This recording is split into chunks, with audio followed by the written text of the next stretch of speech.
श्रद्धेय अडवाणी जी, आदरणीय बादल साहब,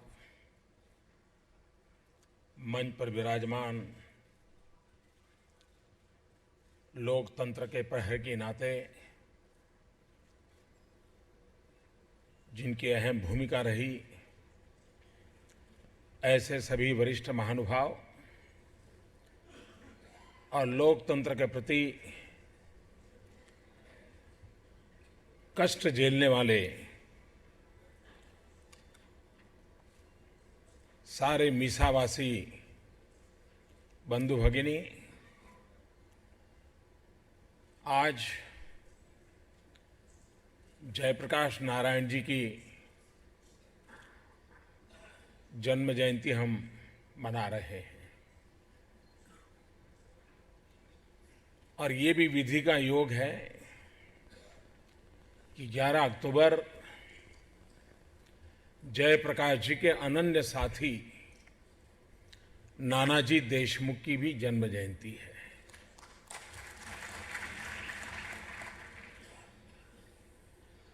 आज प्रातः मुझे आदरणीय जोर साहब के यहाँ जाकर के और आदरणीय अटल जी के यहाँ जाकर के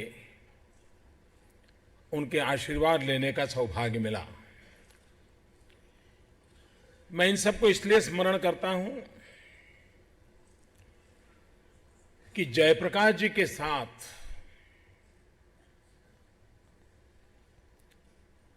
संपूर्ण समर्पण के साथ,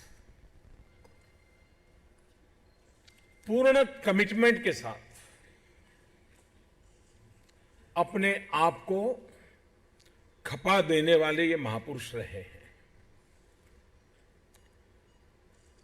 पटना की वो कूच, यहां उनके पुराने साथी बैठे हैं, उनको मालूम है, वे भी उस समय मौजूद थे। पटना की वो कूच जबकि शासकों ने जयप्रकाश जी को मौत के घाट उतारने वाला हमला बोल दिया, और अगर नानाजी देशमुख न होते और वो वार नानाजी अपने शरीर पर न झेलते तो शायद जयप्रकाश जी नहीं बच पाते। और नानाजी का वो उस प्रकार की उनका कौशल्य, सामर्थ्य, साहस, समर्पण, सारे वार झेल दिए। नानाजी को अस्पताल ले जाना पड़ा, लेकिन सिर्फ जयप्रकाश जी के जीवन को बचाने के लिए नानाजी ने अपने आप को झोंक दिया, इतना ही नहीं, राजनीतिक जीवन के सर्वोच्च काल में उन्होंने जयप्रकाश जी के विचारों को चरितार्थ करने के लिए राजनीति का मार्ग छोड़ा और गोंडा में जाकर के जयप्रभा नगर बनाया, जयप्रकाश नारायण और उनकी पत्नी प्रभा देवी के नाम से, और जयप्रभा नगर बना करके ग्रामोत्थान में अपना जीवन खपा दिया उन्होंने। बादल साहब जो कह रहे थे आज, वो सही बात है कि गांधी जी, जयप्रकाश जी जैसे महापुरुषों को याद करते हैं तो हिंदुस्तान का गांव तुरंत जुड़ जाता है। नानाजी वो व्यक्ति थे जिन्होंने जयप्रकाश जी के संपूर्ण क्रांति के विचार को वहां पर काम में लाया। अगर हम अब्दुल कलाम साहब को, जबकि 15 अक्टूबर को उनका जन्म जयंती आ रही है, अब्दुल कलाम साहब व्यक्तिगत रूप से किसी के सबसे ज्यादा तारीफ में कुछ न कुछ लिखा है, बोला है, तो नानाजी देशमुख के लिए बोला। और जयप्रकाश के विचारों को लेकर के नानाजी ने किस प्रकार से काम को किया। यहां जितने वरिष्ठ लोग हैं, अगर उस आपातकाल के दिनों को याद करूं तो मैं बहुत ही एक छोटा सा कार्यकर्ता, इन सभी वरिष्ठों की उंगली पकड़कर चलने का मुझे सौभाग्य मिला। आपातकाल ने नुकसान बहुत किया, पूरे विश्व में हिंदुस्तान की लोकतांत्रिक परंपरा को एक गहरा धक्का लगा दिया। लेकिन कभी कभी अकस्मातों में से भी अच्छाइयां जन्म लेती है। जेपी आंदोलन, नवनिर्माण आंदोलन, भ्रष्टाचार खिलाफ का जंग, इमरजेंसी के खिलाफ का जंग, आजादी के 25 साल के बाद एक ऐसा अवसर बन गया जिसने हिंदुस्तान के कोने कोने में एक नई राजनीतिक ब्रीड को जन्म दिया। आज हिंदुस्तान के राजनीतिक जीवन में जो लोग दिखते हैं, उसमें से अधिकतम वो लोग हैं जिनको उस आपातकाल के संघर्ष की कोख में से पैदा होने का अवसर मिला था। यानी बुरे हेतु से पैदा हुआ था। विचार को समाप्त करने के लिए इमरजेंसी आई थी, व्यवस्थाओं को समाप्त करने के लिए आई थी, लेकिन उस विचार में ताकत इतनी थी कि इतनी बड़ी जंजीरों के बीच भी, इतने जुल्म के बीच भी एक पूरी नई राजनीतिक जनरेशन पैदा हुई देश में।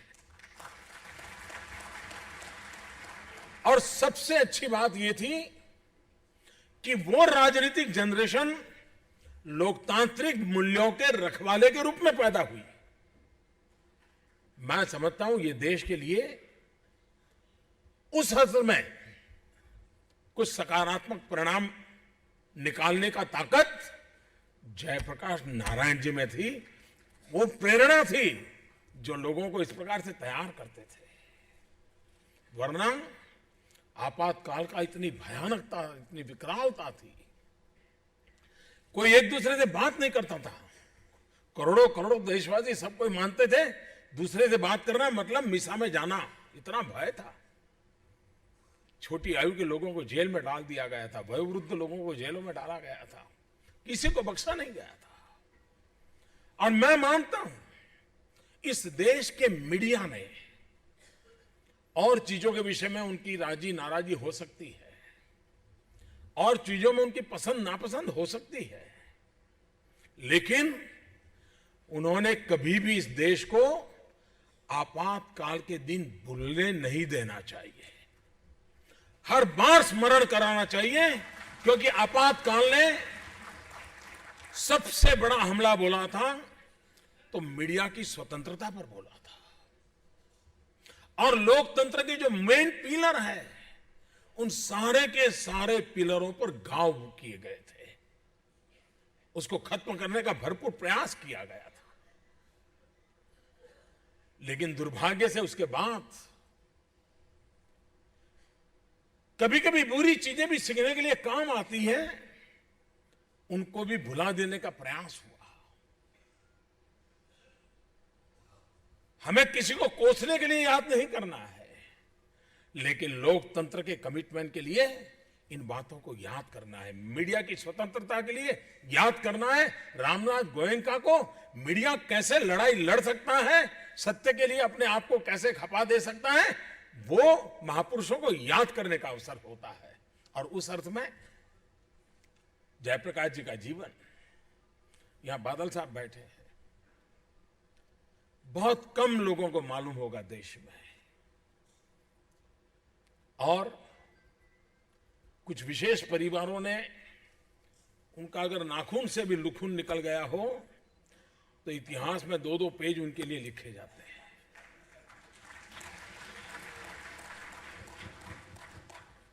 मैं मानता हूं बादल साहब हिंदुस्तान के नेल्सन मंडेला है। बहुत कम लोगों को पता होगा कि आजाद हिंदुस्तान में इतना लंबा समय जेल में गुजारने का किसी को नौबत नहीं आई होगी, और सिर्फ राजनीतिक कारणों से करीब करीब 2 दशक आजाद हिंदुस्तान में इस महापुरुष को जेल में जिंदगी गुजारनी पड़ी है। और ऐसे लोग, उनका गुनाह यही था कि उनके विचार अलग थे, और इसलिए इन्हें जेलों के अंदर भिन्न भिन्न कारणों से बंद कर दिया जाए। मैं वर्षों से विक्रम को जानता हूं, सालों से जानता हूं। कितना जुल्म हुआ था विक्रम पर, बहुत कम लोगों को शायद मालूम होगा। एक उसका गुनाह यही था, पत्रकार था। इसका गुनाह यही था, लेबर लीडर था।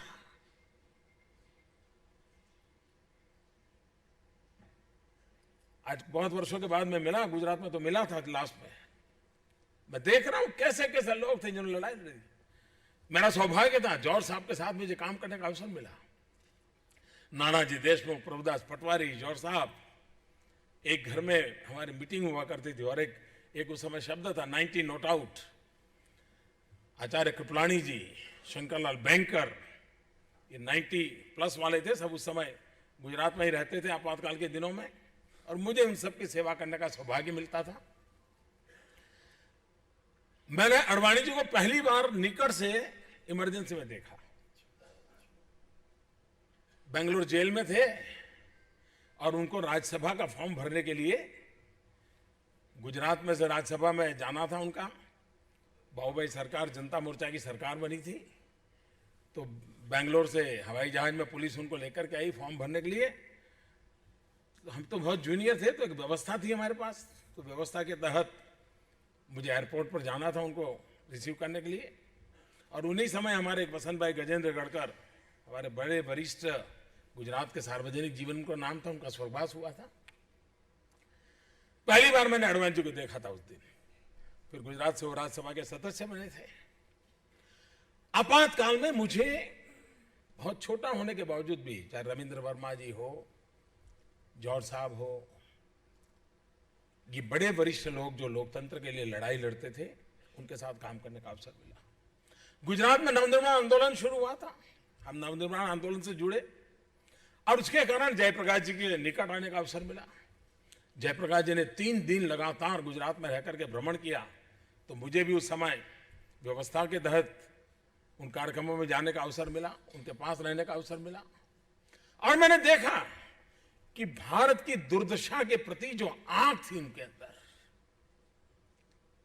बोलने में कोई उस प्रकार से नहीं थे, बड़ी मृदु भाषा बोलते थे, सरल, और आवाज भी बड़ी धीमी रहती थी, लेकिन अंदर से जो उबलते हुए ज्वाला की तरह उनकी आंखों से वो झलक दिखती थी। वो परेशान है, देश की स्थिति के बदलना चाहते हैं। जिन सपनों को देकर लेकर के उन्होंने देश के लिए अपने आप को खपा, भिन्न भिन्न विचारों प्रभावों से वो गुजरे थे।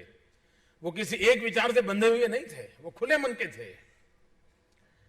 वे साम्यवादी विचार प्रभाव से अपने विद्यार्थी काल के प्रारंभ किया, बदलते बदलते राष्ट्रीय स्वयंसेवक संघ के समर्थक के रूप में भी अपने आप को उभरते थे।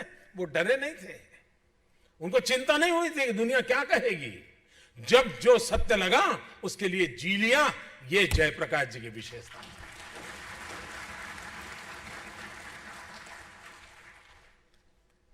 उस समय जो यातनाएं हुई है, अभी कुमी कपूर जी की एक किताब निकली है, इतना बारीकी से वर्णन है कि कैसे कैसे खास करके कुछ परिवारों को कैसे परेशान किया गया। मुझे स्वामी के साथ काम करने का अवसर मिला। उस समय स्वामी भूगर्भ में थे, हम भी भूगर्भ में थे। हमारे मकरंद देसाई और स्वामी जी विदेश चले गए, क्योंकि हम लोगों को उस समय लगता था कि इंदिरा जी को सबसे ज्यादा चिंता दुनिया में उनका ओपिनियन क्या बन रहा है, उसकी सबसे ज्यादा वो कॉन्शियस थी। वो भारत को तो क्या हो रहा है गिनती नहीं थी इंदिरा जी, परवाही नहीं थी उनको, लेकिन दुनिया में उनके प्रति थोड़ा सा भी नेगेटिव हो जाए तो वो कॉन्शियस थी।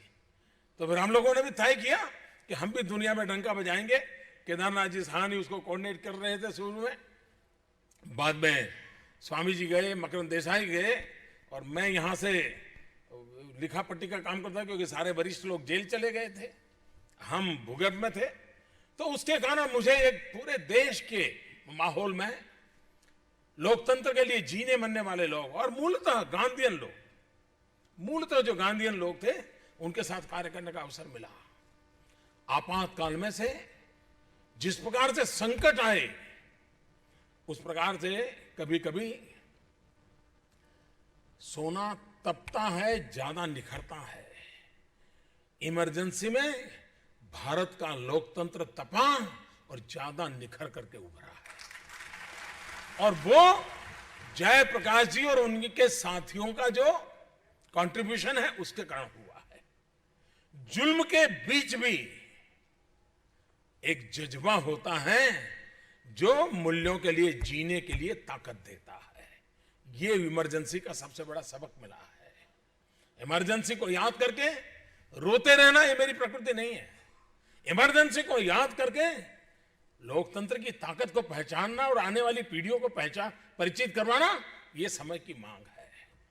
दुनिया हिंदुस्तान में सब लोग मानते थे। जब जेल में जनता पार्टी का मुसद्दा तैयार हो रहा था, सब लोग जेल में थे, एक जेल से दूसरे जेल पर कागज चिट्ठी पर चपाटी जाती थी, कुछ भोजन के डिब्बे में पहुंचाई जाती थी और उसमें से वो उसका डॉक्यूमेंट तैयार हुआ। बहुत लोग थे जिनका मत था कि इस चुनाव का बहिष्कार करना चाहिए, और कुछ लोग थे जिनका मत था कि भारत की जनता के प्रति हमारा भरोसा होना चाहिए, उसकी रगों में लोकतंत्र है, वो कभी भी इन चीजों। तब एक विचार आता था जेलों में चर्चा में कि मीडिया पे ताले लग चुके हैं, लोगों तक पहुंचने का समय नहीं है, मैडम ने अचानक चुनाव घोषित कर दिया है और ये बड़ी चतुर महिला है, ये किसी भी हालत में हमारे हाथ कुछ लगने नहीं देगी। आशंका के माहौल में चुनाव, नेतृत्व जेल में था, पूरे देश से कट ऑफ था, उसको पता नहीं था कि बाहर माहौल क्या था। एक व्यक्ति दूसरे से बात नहीं कर पाता था कि लेकिन भारत के सामान्य नागरिक के लोकतंत्र की ताकत देखिए, भारत के सामान्य नागरिक के लोकतंत्र के प्रति आस्था देखिए, भारत के सामान्य व्यक्ति के रगों में दौड़ते हुए लोकतंत्र के उन संस्कारों को देखिए कि आपातकाल के बाद जैसा ही चुनाव आया, वो सभाओं में भी नहीं जाता था, डरता था, नारे नहीं थे, बैनर नहीं थे, पोस्टर नहीं थे, गुपचुप जैसे चुनाव हो रहा है ऐसा माहौल था, भय का साया था। और आरएसएस वगैरह को तो अभी जेल से छोड़ा भी नहीं था, इमरजेंसी तो वैसे ही उनके लिए तो चालू थी। लेकिन इस देश की जनता ने वो ताकत दिखाई, अच्छों को घर घर भेज दिया, लोकतांत्रिक तरीके से भेज दिया और लोकतंत्र का विजय कर दिया। ये दुनिया के लिए अजूबा था कि कोई कम्युनिकेशन न हो तो भी। और मैंने उस समय एक किताब लिखी थी, इमरजेंसी ने मुझे लिखने की आदत इमरजेंसी ने डाली। मैं उस समय भूगर में था तो एक मुक्तवाणी नाम का अखबार चलाता था, उपनाम से भूगर में था, लेकिन उस अखबार को मैं पहुंचाता था लोगों के पास। इमरजेंसी के बाद मैंने किताब लिखी, उस किताब में मैंने एक घटना का वर्णन किया है। बस के अंदर एक महिला जा रही थी और कंडक्टर से जब उसने टिकट लिया और पैसे वापस दिए तो 1 रुपये की नोट थी, गरीब महिला थी, वो उसको कह रही थी कंडक्टर को कि नोट बदल दो। कंडक्टर कह रहा था कि नोट अच्छी है, क्यों बदलनी है। वो उसको समझा रही थी भाई मुझे नोट अच्छी कड़क चाहिए, नई चाहिए, नोट तो मुझे दो। वो कंडक्टर कहता नोट चलेगी नहीं चले, झगड़ा हो गया उनके बीच। तो मैं वहाँ अंदर बैठा था, अब हम उस समय भी पता नहीं कि हमको पुलिस क्या करेगी, चुनाव तो घोषित हो चुका था। तो मैंने जरा इंटरवीन करने की कोशिश की, मैंने उस माँ को पूछा, माँ नोट खराब नहीं है, चल सकती है, आप क्यों झगड़ा कर रही हो। उसने जो जवाब दिया मेरे लिए वो लोकतंत्र की सबसे बड़ी प्रेरणा था। उसने कहा आज हमारे गांव में बाबूभाई जसभाई पटेल आने वाले हैं शाम को और मुझे उनको 1 रुपया दान में देना है।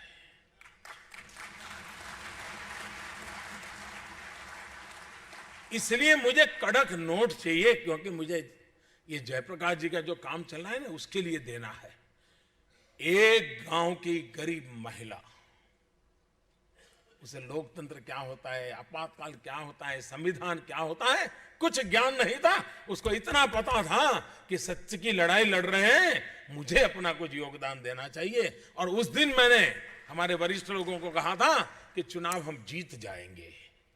अगर एक गांव की महिला ये कहती है कि मुझे 1 रुपया उसकी नोट मेरी ठीक कर दो, इसी में संकेत होता है। पॉलिटिकल पंडित कुछ नहीं बोल पाएंगे क्योंकि आपातकाल लगा था, लेकिन माहौल हवा का रुख पता चल जाता है। ये सत्य घटना का मेरा अनुभव मैंने मेरी उस किताब में लिखा हुआ है। मैं कहता हूं जयप्रकाश नारायण जी ने ये माहौल सामान्य रूप से सार्वजनिक जीवन में कभी कभार 5-10 साल का अंतराल आ जाता है तो लोगों में बड़ा फ्रस्ट्रेशन आ जाता है, निराशा आ जाती है कि अब क्या करना है, जिंदगी बेकार है, चलो एक कोने में अपना गुजारा कर लेंगे। जयप्रकाश जी के जीवन देख करके हर सार्वजनिक जीवन जीने वाले व्यक्ति को एक बड़ी प्रेरणा मिल सकती है कि उनके जीवन में सफलता विफलता सफलता विफलता अविरत चलती रही। कोई ऐसा कार्यकाल नहीं है जयप्रकाश जी के जीवन का कि जिसमें निरंतर उनको कोई अच्छी स्थिति मिली हो। हर 2 साल 3 साल के बाद नया टकराव, नया संघर्ष, नई परिस्थिति। आप देखिए 1932 से कालखंड से लेकर के 1975 का जयप्रकाश जी के जीवन को कालखंड को हम देखें तो ध्यान में आता है कि इतने उतार चढ़ाव और निराशा आना बहुत स्वाभाविक होता है। उस उम्र में उस व्यक्ति में वो चेतना थी कि देखा देश का हाल, फिर खड़े हो गए, फिर मैदान में आ गए, संपूर्ण क्रांति का विचार लेकर के आ गए और लाठी गोली जुल्म के बीच आ गए। मैं समझता हूं सार्वजनिक जीवन में काम करने वाले व्यक्ति के जीवन में परिस्थितियों से कभी निराश नहीं होना चाहिए। इससे बड़ा जयप्रकाश जी का कोई संदेश नहीं हो सकता है। कभी निराश नहीं होना चाहिए। जिन आदर्शों को, मूल्यों को लेकर के जीते हैं, जीते रहना चाहिए। और मैं मानता हूं कि, और मैं देखा उनको साथ ही जौहर साहब बड़े फाइटर, जौहर साहब के और हमारे आरिफ साहब के साथ तो मुझे कच्छ में काम करने का मौका मिला था। कच्छ के सत्याग्रह के लिए बड़ा नेतृत्व कर रहे थे आरिफ साहब। उस समय आरिफ साहब भी हमारे पार्टी में नहीं थे, समाजवादी पार्टी में थे। जौहर साहब कर रहे थे, नौजवान थे। उनको मैंने लड़ाई करते हुए अपनी आंखों से देखा है, संघर्ष करते हुए देखा है। और इसलिए मैं कहता हूं, आज जो देश के अंदर समाज के जिन क्षेत्रों में जो नेतृत्व पैदा हुआ है वो अचानक नहीं पैदा हुआ है। टीवी के स्क्रीन पर चमकने के कारण पैदा हुआ नेतृत्व नहीं है। ये तपा तपाया हुआ नेतृत्व है जो देश के लिए जीने मरने वाले आदर्शों को लेकर। जयप्रकाश जी उन महापुरुषों में थे। आज उनके जन्म जयंती पर हम यही उनसे प्रणाम करते हुए कहें कि हमें शक्ति दो। संपूर्ण क्रांति का मंत्र संपूर्ण विकास क्रांति के मंत्र के रूप में परिवर्तित हो। हम सच अर्थ में सबका साथ सबका विकास इसी मंत्र को लेकर के राष्ट्र को नई ऊंचाइयों पर ले जाएं, लोकतंत्र के मूल्यों को और अधिक ताकतवर बना करके चले। यही आशीर्वाद उनसे मिलते रहे। आप सबको मेरी बहुत बहुत शुभकामनाएं हैं। बहुत बहुत धन्यवाद।